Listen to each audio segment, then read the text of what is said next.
Despite incoming rainstorm, I decided to go for Uber. There was lots of wind, there was lots of rain, visibility was practically none. Sometimes my windshield got fogged out and need to deal with the ventilation. However, the most important was that there were many people who need to get home, and it was my obligation to make sure to bring them home safely. So I did.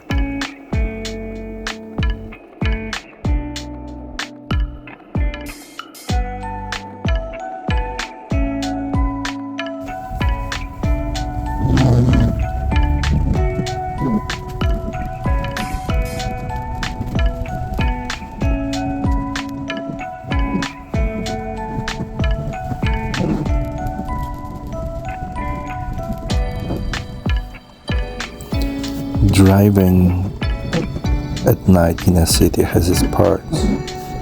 There's not lots of cars, not lots of traffic.